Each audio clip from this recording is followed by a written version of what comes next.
پوری ڈیٹیلز معلوم نہیں ہیں، تو اس لیے ہم جو ہے اس کو ہم مؤخر کر رہے ہیں. لیکن بعد میں جسٹس قاضی فائز عیسیٰ جو کہ ایک اہم ممبر ہیں اور سینئر موسٹ جج ہیں سپریم کورٹ کے، ان کا ایک لیٹر سامنے آ گیا جس میں انہوں نے یہ کلیئر کٹ لکھا کہ یہ ہم نے ریجیکٹ کیا ہے. اور جو آپ نے شروع میں کہا تھا نا کہ 4 ججز کے کو کنسیڈر کرنا تھا، بیسیکلی یہ سپریم کورٹ میں اس وقت 4 سیٹ خالی ہیں، 4 ججز کا آفس خالی ہے. لیکن جسٹس سجاد علی شاہ صاحب اگلے مہینے 14 تاریخ کو ریٹائر ہو رہے ہیں، تو وہ 5 ہو جائیں گے. تو اس لیے ان کے سامنے 5 نام آئے گئے تھے. تو جو قاضی فائز عیسیٰ صاحب نے 2-3 دنوں پہلے بھی ایک لیٹر لکھا تھا، خط لکھا تھا، اس میں یہی کہا تھا، اور بار کا بھی یہی وہ ہے کہ اینٹیسپیٹڈ اپوائنٹمنٹ نہیں ہوتے، یعنی ایک سیٹ کو پہلے سے نہیں فل کیا جا سکتا، جب وہ خالی ہوگی تو فل کیا جائے گا. تو اس میں کافی کنٹروورسی چل رہی تھی. ٹھیک ہے. اور بار کونسل کا اور پاکستان بار کونسل کا اور ایسوسیشن کا یہ بہت پرانا ڈیمانڈ ہے کہ سینیورٹی پرنسپل کو آپ اگنور نہیں کر سکتے. جی میں اسی پہ آ رہا تھا، کیونکہ سپریم کورٹ نے خود بذات خود اپنی ججمنٹس کے تھرو یہ پرنسپل لے ڈاؤن کر دیا ہے. تو جب ایلیویشن ہوتی ہے تو اس میں اس پرنسپل کو مد نظر نہیں رکھا جاتا؟ اپنا مبشر صاحب بیسیکلی ہوا یہ ہے کہ آپ کو یاد ہوگا جب 18th امینڈمنٹ آئی تھی تو اس کے بعد سپریم کورٹ میں ایک چیلنج آیا تھا. اس میں انہوں نے 27 different provision of the amendment کو چیلنج کیا تھا. تو اس میں جب سپریم کورٹ نے اپنی ججمنٹ دی تھی نا 4 مہینے کی مستقل ہیئرنگ کے بعد، اس میں انہوں نے یہی کہا تھا کہ چیف جسٹس کے پاس یہ اتھارٹی ہوگی کہ وہ نام انیشیٹ کرے کسی بھی جج کا. اور اگر چیف جسٹس آف پاکستان کا اگر وہ سپریم کورٹ میں آنے اور chief justice of high courts تو اگر انہوں نے ہائی کورٹ میں آنا ہے، تو یہ جو بار ایسوسیشنز ہیں ان کا یہ بہت پرانا یہ ڈیمانڈ ہے. اور آپ کو یاد ہوگا جب جسٹس عائشہ ملک صاحبہ کی تعیناتی ہو رہی تھی تو اس زمانے میں کنونشن بھی ہوا تھا اسلام آباد میں، اور اس میں بڑے بڑے ریزولوشن، اور اس سے پہلے سندھ ہائی کورٹ کے ایک جونیئر جج کو اوپر لایا گیا تھا، تب بھی ہنگامہ ہوا تھا. تو یہ عجیب سا نہیں لگتا کہ سپریم کورٹ نے جو اصول لے ڈاؤن کیا اسی پہ لاگو نہیں ہو رہا؟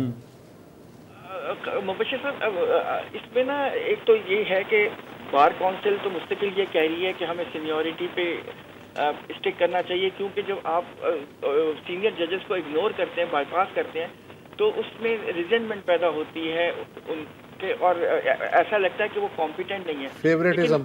لیکن میری ایک ادھر ادھر سے جو باتیں ہوئی، ظاہر دونوں سائڈ دیکھنا چاہیے. وہ یہ کہتے ہیں کہ سپریم کورٹ میں ہمیں کانسٹیٹیوشنل ایکسپرٹس نہیں چاہیے، ہمیں دوسرے جیسے کرمنل کیسز کے ایکسپرٹ چاہیے، ہمیں سول کیسز کے ایکسپرٹ چاہیے، یعنی ہمیں ہر قسم کے اسارٹمنٹ آف ججز چاہیے تاکہ ہماری جو پینڈنسی ہے وہ نکلے. تو کیونکہ جب کانسٹیٹیوشنل ججز ہوتے ہیں تو ان کا فوکس جو ہے وہ دوسری سائڈ سے ذرا ہٹ جاتا ہے. یہ مطلب یہ ان کا پوائنٹ آف ویو ہے، میں جو آپ کو بتانا چاہ رہا تھا. لیکن بہرحال یہ بات طے ہے کہ آج جو کچھ بھی ہوا ہے اس سے یہ واضح ہے کہ ایک تو تقسیم ہے، دوسرا یہ ایک جیت محسوس ہوتی ہے بار کونسلز کی. کیونکہ کل آپ کو یاد ہوگا کہ کل انہوں نے ایک میٹنگ بھی کی تھی، جوائنٹ میٹنگ ہوئی تھی، اس میں انہوں نے ایک ریزولوشن بھی پاس کیا تھا، اور اس میں بار بار انہوں نے یہی ایمفیسس کیا تھا کہ جو اپوائنٹمنٹ پروسیجر ہے اس کو بدلا جائے، اور جو یہ جو چیف جسٹس کے پاس جو اتھارٹی ہے اس کو ختم کیا جائے. دوسرے ممبرز بھی نام آج کے بارے میں یہ بھی سن رہے ہیں کہ خاصی گرما گرمی تو خیر ہوئی اجلاس میں، کوئی واک آؤٹ وغیرہ کی بھی نوبت آئی تھی؟ اس پہ تھوڑی سی کنفیوژن تھی، لیکن جو جسٹس قاضی فائز عیسیٰ صاحب کا لیٹر ہے اس سے یہ بات واضح ہو گئی کہ میٹنگ کے دوران جو کہ کافی ہیٹڈ تھی اس میں چیف صاحب جو ہیں اٹھ کے چلے گئے اور کنکلوڈ نہیں کیا میٹنگ کو. اس کے بعد جسٹس اعجاز الاحسن جو اہم ممبر ہیں وہ بھی اٹھ کے چلے گئے. اس کے بعد یہ باقی لوگ رہ گئے، اور اس لیٹر میں یہ کہا گیا ہے ایکٹنگ سیکرٹری کو، ویسے سیکرٹری جو رجسٹرار سپریم کورٹ کے ہوتے ہیں وہ آج نہیں تھے تو ان کی جگہ ایکٹنگ سیکرٹری تھے، ان کو یہ کہا گیا ہے کہ آپ فیتھ فلی جو کچھ میٹنگ میں ہوا ہے وہ منٹس میں ڈالیں. تو اس سے واضح ہو گیا کہ واک آؤٹ ٹائپ کی چیز ہوئی ہے. تو یہ جو سٹینڈ آف اگر ہم اسے کہہ سکتے ہیں تو یہ اب کیسے ریزالو ہوگا؟ مبشر صاحب دیکھیں سٹینڈ آف تو یہ ہے، اور اسی لیے تو جو ہینڈ آؤٹ آیا ہے سپریم کورٹ کا اس میں یہ کہا گیا ہے کہ یہ میٹنگ ڈیفر ہوئی ہے اور اس کی دوبارہ میٹنگ ہوگی اور اس کا بعد میں تعین کیا جائے گا وقت. لیکن لیکن جو بار کونسل کے ممبر ہیں وہ تو اپنی جگہ پہ وہ اپنی جگہ سے ہلنے کے لیے اچھا یہ بتائیے قاضی فائز عیسیٰ کا جو ابھی 2-3 دن پہلے خط چھپا تھا اس میں انہوں نے بڑے واضح طور پہ 2-3 چیزیں پوائنٹ آؤٹ کی تھیں کہ ایک تو سپریم کورٹ کی جو گزیٹڈ ہالیڈیز ہیں جس میں کہ جج نہیں ہوتے اس دوران اچانک اس کمیشن کا اجلاس بلانے کی کیا ضرورت آن پڑی تھی، یا اگر ضرورت پڑ ہی گئی تھی تو فوری طور پہ جو ہے جو بھی ممبرز ہیں ان کو نوٹیفائی کرنے کی بجائے یہ ایک طرح سے اچانک کارروائی کیسے ہو گئی؟ تو آج پھر اس کا نتیجہ وہی برآمد ہوا جو انہوں نے اس وقت انالیسس کیا تھا اپنے خط میں۔ تو آپ کے خیال میں اتنی جلدی کیا تھی؟ ججز تو ظاہر ہے 5 اپائنٹ ہو ہی جاتے۔ اس میں دو باتیں ہیں، ایک تو یہ ہے کہ جسٹس قاضی فائز صاحب بار بار اپنے لیٹرز میں یہی کہہ رہے ہیں کہ میں چھٹی پہ جو گیا ہوں وہ میں آپ کی اجازت سے گیا ہوں اور آپ کو علم ہے کہ میں اویلیبل نہیں ہوں، پھر آپ کیوں میٹنگ کر رہے ہیں؟ لیکن اس میں جلدی یہ دوسرے لفظوں میں اگر آپ کہیں جسٹس سجاد علی شاہ صاحب جو ہیں وہ اگر اگلے مہینے ریٹائر ہو جائیں گے تو ان کی جگہ سید منصور علی شاہ صاحب ممبر بن جائیں گے جوڈیشل کمیشن آف پاکستان کے۔ اچھا جسٹس سید منصور علی شاہ صاحب کے بارے میں کہا جاتا ہے کہ وہ فیئرسلی انڈیپینڈنٹ ہیں اور وہ جو ہے وہ جو ان کے ذہن میں صحیح سمجھتے ہیں وہ فیصلہ کرتے ہیں۔ تو یہ باور کیا جاتا ہے کہ اس لیے یہ جلدی میٹنگ بلائی گئی تھی کہ تاکہ جسٹس سجاد علی شاہ صاحب کے ریٹائرمنٹ سے پہلے ڈیسیژن کچھ کر لیا جائے اور سپریم کورٹ میں ججز کو لے آیا جائے۔ نیت کے بھی مسائل ہیں، ورنہ تو یہ فروری سے خالی پڑی ہوئی تھی، ایک آدھ مہینہ اور بھی آگے پیچھے ہو سکتا ہے۔ تو ناصر آپ کو لگ رہا ہے کہ یہ اسٹینڈ آف بڑھے گا یا کوئی صورت نکلے گی کہ اس کو ایمیکیبلی حل کیا جائے؟ پاکستان کی سب سے بڑی عدالت ہے، سب سے بڑی عدالت ہے اور یہ جو تقسیم ہے اس سے لوگوں کا جو اعتماد ہے اس کو ٹھیس پہنچتا ہے، یہ کوئی اچھی چیز نہیں ہے۔ لیکن مجھے فی الحال لگ رہا ہے کہ کچھ عرصے تک تو یہ نظر نہیں آ رہا کہ کسی طریقے سے یہ ختم ہوگا، لیکن اس میں اب یہ ساری ذمہ داری پاکستان بار کونسل اور سپریم کورٹ بار اور جتنے بھی بڑی بڑی باریں ہیں یہ ان پہ ہے کہ اس معاملے کو ٹھنڈا کیا جائے اور وہ اپنا رول پلے کریں، کیونکہ ان کا رول بہت ضروری ہے اور وہ ویسے بھی جو عزت اور توقیر ہے جوڈیشری کی وہ اس کو یہ ڈیفینڈ کرتے ہیں، ہمیشہ سے بار کونسل نے کیا ہے، تو یہ ان کی اب ذمہ داری بڑھتی جا رہی ہے۔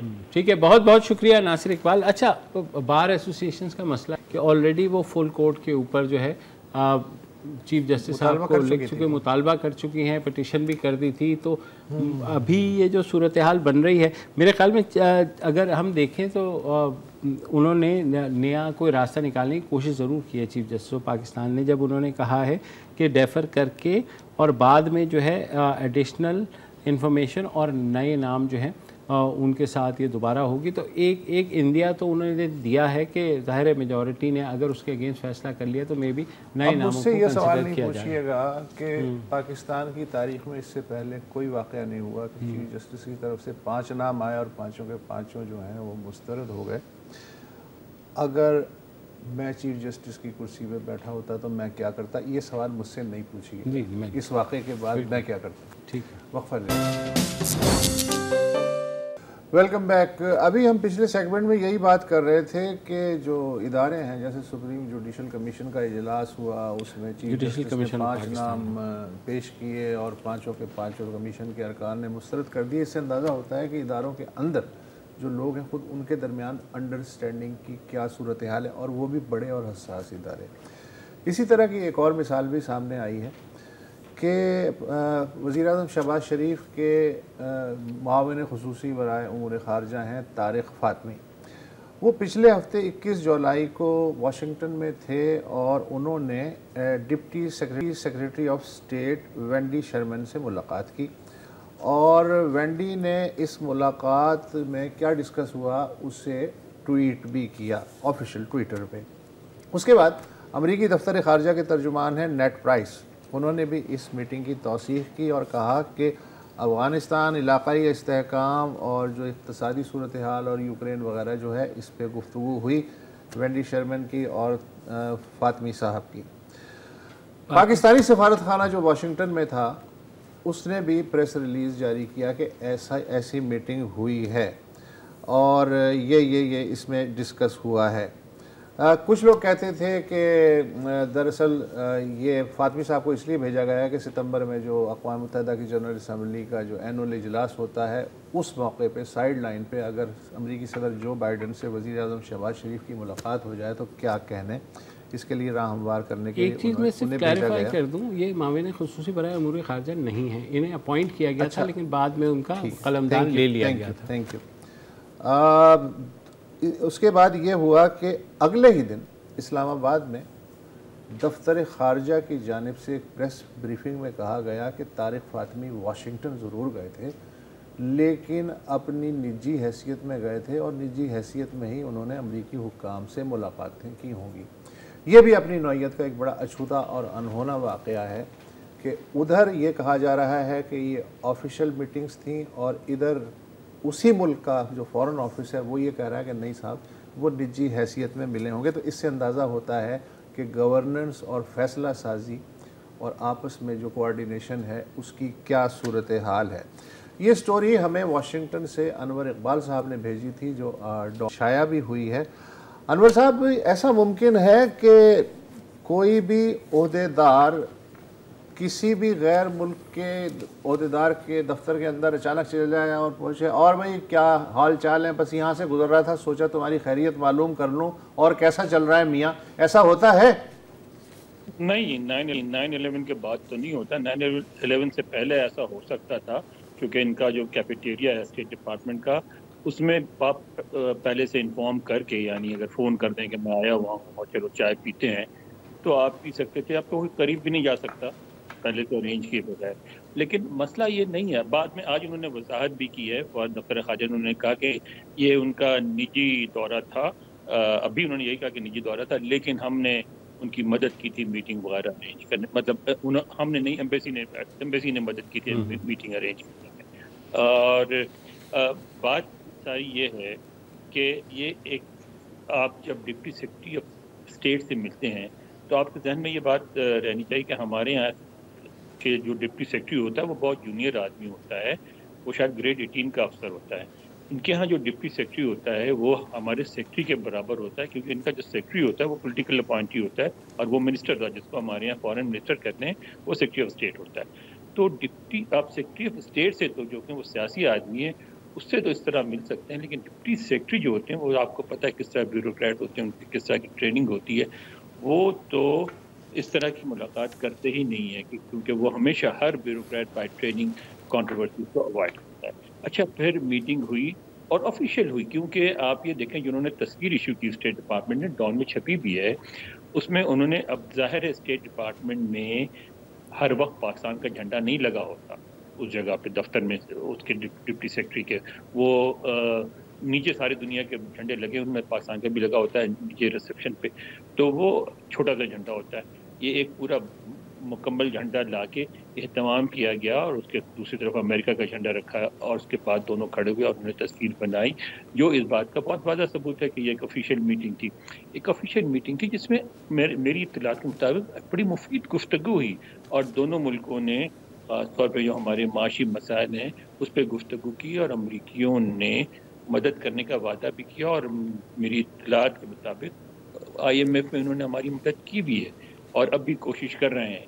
لیکن مسئلہ سارا یہ ہے کہ ہمارے یہ ہوتا ہے کہ صرف یہ ایک مسئلہ نہیں ہے، مثلا جیسے پچھلی حکومت نے ڈونلڈ لو والا سارا مسئلہ کھڑا کیا تھا، اب وہ بھی مسئلہ یہ جو تھا کیا تھا، ایک لنچ تھا، لنچ میں انہوں نے کچھ باتیں کی جو سخت تھیں، اور یہ باتیں لنچ اور جو ڈنرز ہوتے ہیں وہ اسی مقصد کے لیے اچھا، ہوتے ہیں۔ میں آپ سے یہ جاننا چاہ رہا ہوں انور اقبال صاحب کہ یہ ظاہر ہے کہ تمام شواہد بتاتے ہیں کہ یہ آفیشیل میٹنگ تھی، اور اس کے بعد جب فورن آفس اگلے دن کہتا ہے نہیں وہ نجی حیثیت میں نجی دورے پہ ہیں، تو اس سے کیا میسج جاتا ہے بیرون ملک پاکستان کی ڈیسیجن میکنگ کے بارے میں، اور خود اس بارے میں کیا سوال اٹھتے ہیں کہ خود فورن آفس کے اندر کھچڑی کیا پک رہی ہے، اینڈ ہو از دا باس؟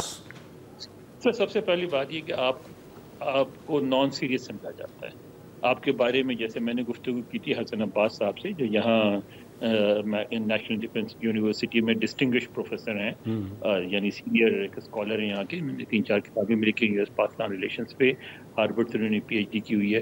تو ان سے میں نے گفتگو کی تو انہوں نے یہ کہا کہ سب سے پہلا میسج تو یہ جاتا ہے کہ انسٹیٹیوشنل کوہیژن یعنی اداروں کے درمیان جو ہے انڈرسٹینڈنگ نہیں ہے، وہ ایک دوسرے سے کوہیژن نہیں ہے. اور دوسری بات یہ ہے میسج جاتا ہے جو بڑا واضح ہے کہ آپ کے یہاں جو سینسٹیو فارن پالیسی ایشوز ہوتے ہیں ان پر بھی جو ڈومیسٹک آپ کے کنسرن ہوتے ہیں، خاص جو ڈومیسٹک پالیٹکس ہوتی ہے وہ حاوی ہوتی ہے.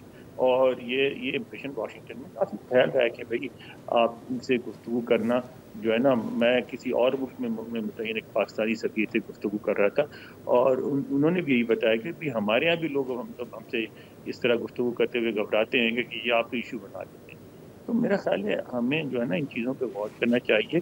ڈومیسٹک پالیٹکس اپنی جگہ اور اس طرح کے ایشو جو ہیں وہ بالکل الگ ہیں. یعنی دوسرے ممالک سے تعلقات جو ہیں وہ بہت سینسٹیو ہوتے ہیں اور میں بہت سنبھل کے بیانات دینا چاہتا ہوں. ٹھیک ہے، بہت بہت شکریہ انور اقبال. مجھے یہ لگتا ہے کہ ان کا جو سایہ ڈان لیکس والا ان کے اوپر پڑا ہوا ہے وہ ان کا پیچھا کر رہا ہے فاطمی صاحب کا. حالانکہ بڑے سیزن ڈپلومیٹ ہیں. نہیں ان کا پیچھا ضرور کرے، ہاں، لیکن یہ جو ہے یہ کیا گھپلا ہے کہ فاطمی کی شخصیت الگ ہے، ان کا سایہ اور ان کا پاسٹ اپنی جگہ، لیکن جب وہ آفیشیل کیپیسٹی میں ان سے مل رہے ہیں تو پیچھے سے فارن آفس جو ہے وہ لا تعلقی کا اظہار کر رہا ہے ایز اے تھرڈ کنٹری. میں تو یہ نہیں کہوں گا کہ آپ کے آپس کے تعلقات کیا ہیں، میں آپ پہ ہنسوں گا کہ یار یہ ہے کیا، چڑیا گھر کیوں بنا ہوا ہے. بالکل ہنسیں گے، یہ تو ہم گفتگو کر چکے. میں صرف بتا رہا ہوں کہ جب ان کو امور خارجہ کا قلمدان دیا گیا تھا تو اس پہ پریشر آیا. شہباز شریف صاحب نے ان سے قلمدان واپس لیا اور کہا یہ سادے جو ہے ایسے PM رہیں گے. تو وہ ظاہر ہے بیچارے اپنے انیشیٹو پہ چلے گئے، لیکن انہیں کیا پتا تھا کہ پیچھے جو ہے نا فورن آفس کارروائی ڈال دے گا. سادہ سادگی میں مارا گیا. وقفہ لے لیں. Welcome back. اور پشاور میں گزشتہ 3 ہفتوں میں یعنی جو جولائی کی 3 اتواریں ہیں اس میں ایک ہی محلے میں 3 بچیوں کو ریپ کیا گیا اور اس کے بعد ان میں سے 2 کو قتل کر دیا گیا. ان بچیوں کی عمریں 5 سے 10 سال کے درمیان ہیں اور پولیس کا یہ خیال تھا کہ کوئی سیریل کلر ہے جو ایسا کر رہا ہے اور پولیس اس کی کھوج میں تھی. آج صبح پریس کانفرنس کی IG معظم جاہ نے اور انہوں نے یہ کہا کہ انہوں نے ملزم کو پکڑ لیا ہے. ہمارے ساتھ ہمارے بیورو چیف پشاور کے علی اکبر بتائیے گا، یہ کیس ہماری کل ہی اس پہ بات بھی ہو رہی تھی کہ اس نے خاصا وہاں پر جو ہے خوف پھیلایا ہوا ہے، تو پولیس نے کس طریقے سے پکڑا اور یہ شخص کون ہے؟ مبشر صاحب، یہ خیبر پختونخوا کے اندر جو ہے اسی نوعیت کا پہلا جو ہے ایک کیس تھا کہ جس کے اندر پورے شہر کو خوف و ہراس میں جو تھا اس کی وجہ سے. اور اس کی وجہ یہ تھی کہ پہلا جو کیس تھا وہ جو پشاور ریلوے اسٹیشن پوش ایریا میں ہے، وہاں جو کالونی ہے وہاں پر یہ وقوع ہوا اور جہاں پر تقریباً 9 سال کی بچی کو جو ہے وہ قتل کیا گیا تھا. اور جب پوسٹ مارٹم ہوا تو اس کے ساتھ جنسی زیادتی بھی کی گئی. اور پھر اس کے بعد جو ہے اتوار کا دن تھا، 3 جولائی اتوار کا دن تھا. اس کے بعد پھر جو ہے 10 جولائی یعنی اگلے اتوار کو دوسرا واقعہ جو تھا وہ گلبرگ علاقہ جو ہے پشاور کا، وہ بھی آس پاس میں ہے اور پوش ایریا ہے. تو وہاں پر بھی ایک بچی کے ساتھ جو ہے جنسی زیادتی کی گئی، لیکن خوش قسمتی سے وہ بچی جو ہے وہ محفوظ رہی اس میں اور وہ بچ گئی. پھر اس کے بعد پولیس نے اس پہ غور جو ہے شروع کیا اور وہاں سے ان کو کوئی خاص کلو نہیں ملا. پھر اس کے بعد 17 جولائی آتا ہے یعنی تیسرا اتوار، اور اس دن جو ہے بالکل کالا باڑی جو کہ صدر کا علاقہ ہے وہاں پر بھی جو ہے ایک محلے کے اندر ایک اور بچی جو ہے وہ اس کو زیادتی کا نشانہ بنایا گیا اور اس کو قتل کیا گیا. یعنی 3 بچیوں کو زیادتی کا نشانہ بنایا گیا، اس میں 2 جو تھے وہ قتل کیے گئے. تو یہ انتہائی ایک خوفناک سا تھا اور پولیس اس نے انویسٹیگیٹ کرنا شروع کر دیا اور ان کو جو تھا انہوں نے یہ احس کیا کہ یہ سیریل کلر ہے جو کہ ہر اتوار کو کوئی نہ کوئی واردات کرتا رہتا ہے. اب جب انہوں نے ان کا DNA کیا بچیوں کا، اور جہاں پر تیسرے قتل سے ان کو اچھے خاصے شواہد ملے تھے، اور پھر انہوں نے اس علاقے میں جتنے بھی CCTV کیمرے تھے ان کے فوٹیجز کو اکٹھا کیا. بہت مشکل کام کیا گیا ہے. تقریباً 20,000 کے قریب ویڈیو کلپس جو تھے وہ پولیس نے اس حوالے سے دیکھے، اور اسی طرح جو ہے 20,000 سے زائد جو کالز ہے جیو فینسنگ کے ذریعے ان کو ٹریس کیا گیا. پھر اسی ملزم تک جو ہے ان کے ساتھ جو ملے تھے CCTV پھر فوٹیجز میں، تو ان سے پوچھ گچھ کی اور ان کے ذریعے اس ملزم تک پہنچے. آج ان کو میڈیا کے سامنے پیش کیا گیا اور ملزم نے اعتراف بھی کیا، اور ملزم کا تعلق جو ہے وہ بھی پشاور کے سفید ڈیری جو علاقہ ہے تو وہاں سے ان کا تعلق ہے، اور عمر ان کی تقریباً جو ہے وہ 22 سال کے درمیان ہے. تو یہ ایک کمپلیکیٹڈ مسئلہ تھا جس کی وجہ سے لوگ کافی جو تھے پریشان بھی تھے اور خوف و ہراس میں تھے. تو آج ان کو پولیس نے سالو کر دیا. اچھا، پولیس نے یہ بھی کہا علی اکبر کہ یہ شخص جو ہے یہ حلیہ بدل کے واردات کرتا تھا، اور یہ جو ہے کوئی کسی ٹیلر کی شاپ پہ زری کا کام کرتا تھا، اور وہاں سے پھر یہ حلیہ بدلنے والی یہ ساری چیزیں کیا سامنے آیا، کس طریقے سے پھر پکڑا گیا؟ بشیر صاحب، اس حوالے سے گزشتہ ہفتے ہماری ملاقات بھی ہوئی تھی IG صاحب سے، اور ان سے ہم نے ڈسکس کیا کہ یہ کافی جو ہے سیریس ایشو ہے اور آپ لوگ کر کیا رہے ہو.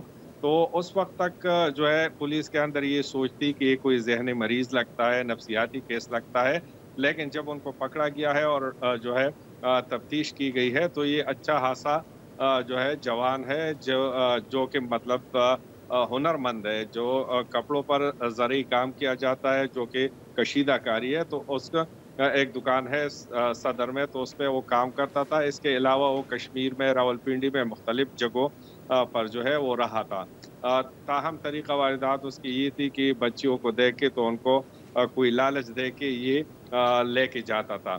تو جہاں تک یہ تو تھا ہی درندہ صفت انسان، تو اس میں جو ہے پیرنٹس کی بھی ایک وہ ہے کہ بچیوں کو اس طریقے سے وہ گائیڈ کرے کہ کسی کے ساتھ نہ جائے، کسی کے لالچ میں جو ہے وہ نہ آئے.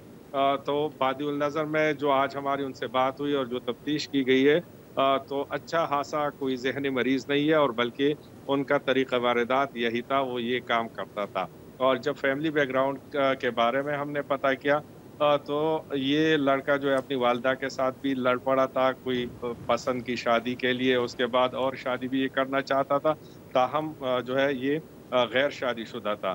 تو یہ اس طرح کے واردات کرتا رہا ہے، اور یہ 3 کیسز تو سامنے آئے ہیں. خدشہ یہی ہے کہ اس نے ماضی میں بھی اس طرح کے کیسز جو ہے وہ کیے ہوں گے. اور یہاں پر پولیس کو یہ کریڈٹ ضرور دینا چاہیے، کیونکہ یہ صرف یہ پشاور کا واقعہ نہیں ہے. آپ کے علم میں ہوگا چارسدہ میں بھی ایک معصوم بچی کو قتل کیا گیا تھا، تو ان کو بھی جو ہے بڑے 1 ویک کے اندر جو ہے ان کو ٹریس کیا گیا، اور اس کو بھی تقریباً ہفتہ 10 دن کے اندر جو ہے اس کو ٹریس کیا گیا. ٹھیک ہے، بہت بہت شکریہ علی اکبر. مشکل کیس تھا. اچھا، پولیس اب ایٹ لیسٹ سائنٹیفکلی اور فورینزکس کے ساتھ جو ہے وہ اس میں جاتی ہے، ان کو استعمال کر کے تجزیہ وزیہ اس کی جو ایکسپرٹیز ہے وہ تھوڑی خاصی بہتر ہوئی. اچھی بات ہے. یہ وقفہ لے لیں. Welcome back. اور حکمران اتحاد کو سپریم کورٹ کی جانب سے جو دھچکا لگا پنجاب کے چیف منسٹر کے انتخاب کو کل عدم قرار دینے کا، اس کے بعد عمران خان خاصے واضح طور پر سامنے آئے ہیں، اور بہت سے تجزیہ کار یہ کہہ رہے ہیں کہ شاید اتنا پریشر ہو جائے کہ PDM جو حکمران اتحاد ہے وہ جلد الیکشن کرانے پر اس کے اوپر پریشر پڑ جائے. اور خبریں بھی کچھ ایسی آ رہی تھیں، مگر آج PDM کا اجلاس ہوا ہے. مولانا فضل الرحمان نے کہا ہے کہ نہیں، ہم الیکشن اپنے مقررہ مدت میں ہوں گے اور ہم جو ہے دیکھ لیں گے. بیسیکلی تو یہی ہے. اب وہ دیکھ لیں گے تو وہ کب سے کہہ رہے ہیں پتہ نہیں کیا دیکھ لیں گے. اور ساتھ ہی انہوں نے الیکشن کمیشن کے اوپر بھی، عمران خان صاحب آلریڈی الیکشن کمیشن کی جو ہے تیا پانچا کرتے رہتے ہیں، تو آج حکمران اتحاد کی جانب سے بھی یہ کہا گیا کہ الیکشن کمیشن جو ممنوعہ فنڈنگ کیس کا فیصلہ نہیں سنا رہا ہے اس کو سنانا چاہیے، ورنہ الیکشن کمیشن کی جو ہے اس سے جانبداری ثابت ہوتی ہے. ایک اور کام جو ہوا ہے وہ یہ ہوا ہے کہ اسپیکر قومی اسمبلی نے کوئی 11 PTI MNAs جو ہیں ان کے استعفے قبول کر لیے ہیں، اور اس میں جو ہیں 3 سابق وزیر ہیں، جس میں شیریں مزاری